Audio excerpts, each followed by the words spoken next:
अब यहाँ पर हम पढ़ने वाले हैं पार्ट्स ऑफ स्पीच।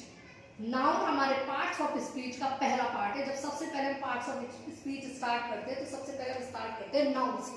ठीक है, नाउन हम हिंदी में भी पढ़ते हैं, जिसको हिंदी में हम क्या कहते हैं, संज्ञा।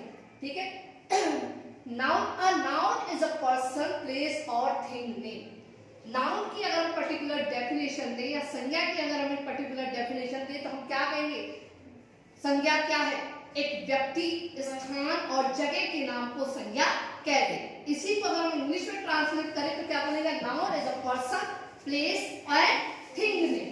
पर्सन यानी व्यक्ति, प्लेस यानी स्थान, थिंग यानी हमारी वस्तु। ठीक है, अब अगर हम नाउन को कैटेगराइज करें, कैटेगराइज मतलब उसको अगर उसको कैटेगराइज करें तो नाउन को दो तरीके से कैटेगराइज करेंगे, एक होता है विजिबल, एक होता है इनविजिबल। विजिबल नाउन जो चीज हम देख सके, जो हमें दिखाई दे, जैसे ये बैग मुझे दिखाई दे रहा है, ये टेबल मुझे दिखाई दे रही है, ठीक है, तुम मुझे दिखाई दे रही हो, ये होगी विजिबल थी। ठीक, दूसरा होता है इनविजिबल। इनविजिबल वो चीजें जो हमें सिर्फ महसूस हो, हमें दिखाई ना दे। ठीक है, अगर हम अब टाइप्स ऑफ नाउन की अगर बात करते हैं तो टाइप्स ऑफ नाउन हमारे होते हैं 5 टाइप के। पहला होता है हमारा प्रॉपर नाउन, जिसे हम हिंदी में बोलते हैं व्यक्तिवाचक संज्ञा। कॉमन नाउन, जिसे हम हिंदी में बोलते हैं जातिवाचक संज्ञा। कलेक्टिव नाउन, जिसे हिंदी में हम कहते हैं समूहवाचक संज्ञा। एब्स्ट्रैक्ट नाउन, जिसे हिंदी में हम कहते हैं भाववाचक संज्ञा। मटीरियल नाउन, जिसे हम हिंदी में कहते हैं द्रव्यवाचक संज्ञा। ठीक, प्रॉपर नाउन की अगर हम बात करें तो proper, if I am talking about a particular person name, particular place name, particular thing name, that is called proper noun. जैसे मैंने बात करी राम की, मैंने बात करी विलन की, मैंने बात करी चुनचुन की, तो these are the name of a person. ठीक है, कॉमन नाउन, कॉमन ग्रुप। मैंने बात करी टीचर्स, टीचर्स, स्टूडेंट्स, तो it means I am talking about all students, I am talking about all teachers. ठीक है, कलेक्टिव नाउन, कलेक्शन, जैसे word से पता चल रहा है कलेक्शन है ना, इट मीन्स क्लासेस। मैंने बात करी क्लासेस की, क्लासेस क्या हो गया मेरा, कलेक्टिव नाउन। जब मैं बात करूं all the classes, it means I am talking about all the classes in first to 10th। If I am talking about all the student of 8th, तो it means all the student of 8th class. If I am talking about all the teachers, तो it means all the teachers.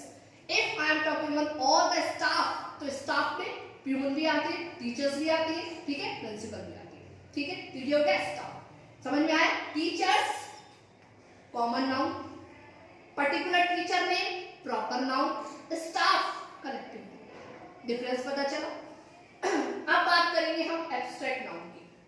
Collective noun का एक उदाहरण और देती हूँ। जैसे मैं बात करती हूँ फिशेस, फिश, मैंने फिश बात करी यानी कॉमन नाउन, मैं किसी पर्टिकुलर फिश की बात नहीं कर रही। अगर मैं बोलूँ स्टार फिश, तो इट मींस मैं किसी पर्टिकुलर फिश की बात कर रही हूँ, प्रॉपर नाउन हो गया। अगर मैं बात करूँ ऑल द फिशेस ग्रुप की, तो वहां पे उसको क्या बोलते हैं, कलेक्टिव, जिसको हम बोलते हैं क्लासेस। फिशेस के ग्रुप को क्या बोलते हैं, क्लासेस। काउ के ग्रुप को क्या बोलते हैं, हर्ड, HERD, हर्ड। काउ के ग्रुप को क्या बोलते हैं, ग्रुप ऑफ काउ, तो बोलेंगे हर्ड। अगर एक particular name they in a one word तो क्या बोलेंगे, हर्ड, HERD। ग्रुप काउ के ग्रुप को क्या बोला जाता है, हर्ड।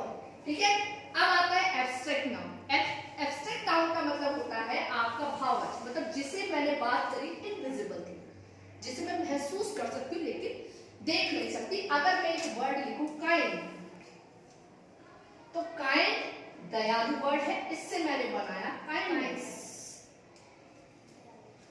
आपको जब नाउन चेंज करने के लिए आते हैं तो आपको लिया जाता है, जैसे बिलीव, बिलीव एक वर्ब है, बिलीव।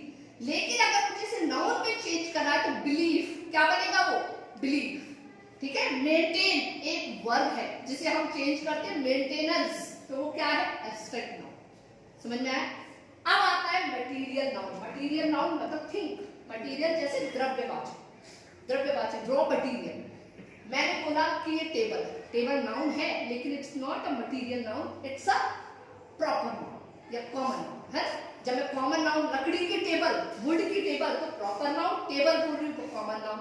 अब मैं मटेरियल अगर मैं यूज करूं तो टेबल को बनाने के लिए मैंने क्या क्या मटेरियल यूज करा, वुड और आयरन।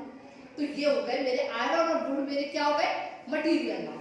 समझ में आ गया, आयरन और वुड मेरे क्या हो गए, मटेरियल नाउन। ठीक है, ऐसी रिंग, रिंग एक कॉमन नाउन है, लेकिन अगर मैं बोलूं रिंग गोल्ड की बनी हुई है तो वो मेरा क्या हो गया, मटेरियल। ठीक है, यहाँ पर नाउन को छांटने के लिए कैसे आएगा, यहाँ पे जैसे आपको एरर देखनी है कि इस सेंटेंस में कौन सा वर्ड गलत यूज किया है। यहाँ पर if climate permit we will go for shopping, कि अगर क्लाइमेट मुझे परमिट करेगा तो मैं शॉपिंग के लिए हम जाएंगे। ठीक है, दो सेंटेंस है, क्लाइमेट वर्ड हमारा यहाँ पर गलत यूज किया गया है। क्यों?